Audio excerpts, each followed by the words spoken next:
कोल्हापूर जिल्ह्यातील वाडी रत्नागिरी येथील ज्योतिबा डोंगर हा महाराष्ट्रातील अत्यंत श्रद्धेचं ठिकाण मानलं जातं. दख्खनचा राजा म्हणून ओळखल्या जाणाऱ्या ज्योतिबा देवाच्या दर्शनासाठी दरवर्षी लाखो भाविक इथे येतात.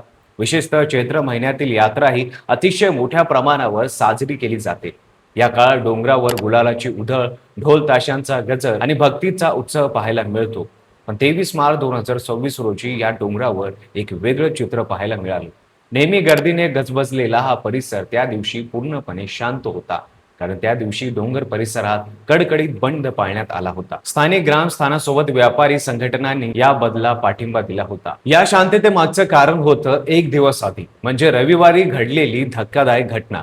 त्या दिवशी करवीर तालुक्यातील परिते गावाची सासनकाठी मोठ्या उत्साहात ज्योतिबा डोंगरावर पोहोचली होती. ढोल ताशांचा गजारात गुलाल उधळत आणि पारंपरिक जल्लोष करत भाविकांनी प्रदर्शना सुरू केली. सासनकाठी फक्त एक धार्मिक परंपरा नसून गावाच्या मान सन्मानाशी जोडलेली असल्यामुळे यावेळी वातावरण अत्यंत संवेदनशील असतं. प्रत्येक गावासाठी ही प्रतिष्ठेची बाब असते. प्रदक्षिणा सुरू असताना मंदिर परिसरात पुजारी, देवस्थान कर्मचारी आणि भाविक यांच्यात वाद झाला. सुरुवातीला हा वाद किरकोळ होता, पण काही वेळात तो तीव्र झाला. धक्कामुक्की, शिवीगाळ आणि गोंधळ सुरू झाला आणि परिस्थिती इतकी बिघडली की काही पुजाऱ्यांनी भाविकांवर थेट मारहाण केल्याचे व्हिडिओ सोशल मीडियावर व्हायरल झाले. या व्हिडिओमध्ये लाथाबुक्क्यांनी मारहाण करताना आणि काठ्यांचा वापर करताना दिसत असल्यामुळे संपूर्ण महाराष्ट्रभर संतापाची लाट पसरली. या घटनेनंतर दोन्ही बाजूंनी वेगवेगळे दावे करण्यात आले. पुजाऱ्यांच्या म्हणण्यानुसार परिते गावातील काही तरुण मद्यधुंद अवस्थेत होते. त्यांनी मंदिरातील मानकरी व्यक्तींशी गैरवर्तन केले, टोपी उडवली, गुलाल आणि खोबऱ्यांच्या वाट्या पुजाऱ्यांवर आणि इतरांवर फेकल्या. पहिल्या वाद स्थानिक पातळीवर मिटवण्यात आला होता, पण नंतर पुन्हा त्यांनी गोंधळ घातला, देवस्थान कार्यालयात तोडफोड केली आणि कर्मचाऱ्यावर हल्ला केला. त्यामुळे संतापाच्या भरात पुजाऱ्यांनी प्रतिक्रिया दिली, असा त्यांचा दावा होता. दुसरीकडे परिते गावकऱ्यांनी हे सर्व आरोप पूर्णपणे फेटाळले आहेत.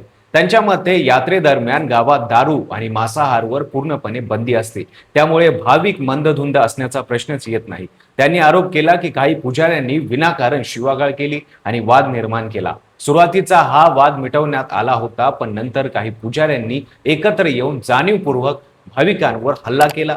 गावकऱ्यांच्या म्हणण्यानुसार भाविकांना शोधून शोधून मारहाण करण्यात आली. काहींवर नारळ फेकून मारण्यात आले आणि लहान मुलांमध्ये भीतीचं वातावरण निर्माण झालं. इतकंच नव्हे तर काही लोकांना एका खोलीत कोंडून ठेवण्यात आलं आणि माफीनामा लिहून देण्याचा दबाव टाकण्यात आला, असंही गंभीर आरोप करण्यात आले आहेत. या घटनेनंतर दुसऱ्या दिवशी ज्योतिबा डोंगरावर बंद पाळण्यात आला, तर परिते गावात मोठा मूक मोर्चा काढण्यात आला. या मोर्चात ग्रामस्थानासोबत काही राजकीय पदाधिकाऱ्यांनीही सहभाग घेतला. संपूर्ण प्रकारामुळे सामाजिक आणि राजकीय वातावरण तापलं.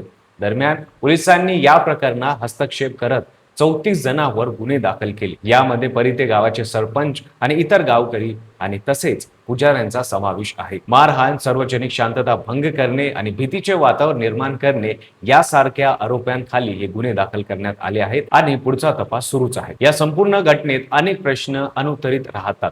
पोलीस बंदोबस्त असतानाही ही घटना इतकी कशी वाढली? सुरुवातीचा वाद मिटवला गेला होता, तरी पुन्हा तो का भडकवला? आणि सर्वात महत्त्वाचे म्हणजे यात खरोखर चूक कोणाची आहे? या प्रकरणाचा सखोल विचार केल्यास काही मोठे मुद्दे समोर येतात.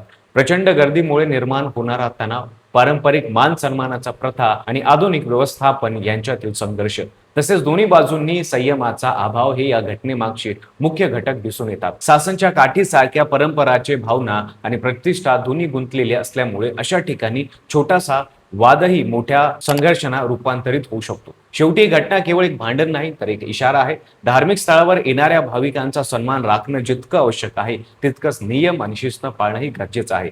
प्रशासन, पुजारी आणि भाविक या तिन्ही घटनांनी आपली जबाबदारी ओळखली तर भविष्यात अशा घटना टाळू शकतात. कारण शेवटी एकच गोष्ट महत्वाची आहे, श्रद्धा टिकली पाहिजे, पण त्यासोबत सुरक्षितता, सन्मान आणि शिस्त ही तितकीच अतिआवश्यक आहे. तर बस, व्हिडिओ आवडला असेल तर लाईक करा, चॅनलवर नवीन असाल तर चॅनल सबस्क्राईब करा, बेल आयकॉनला दाबायला विसरू नका आणि पाहत राहा फक्त कसं काय.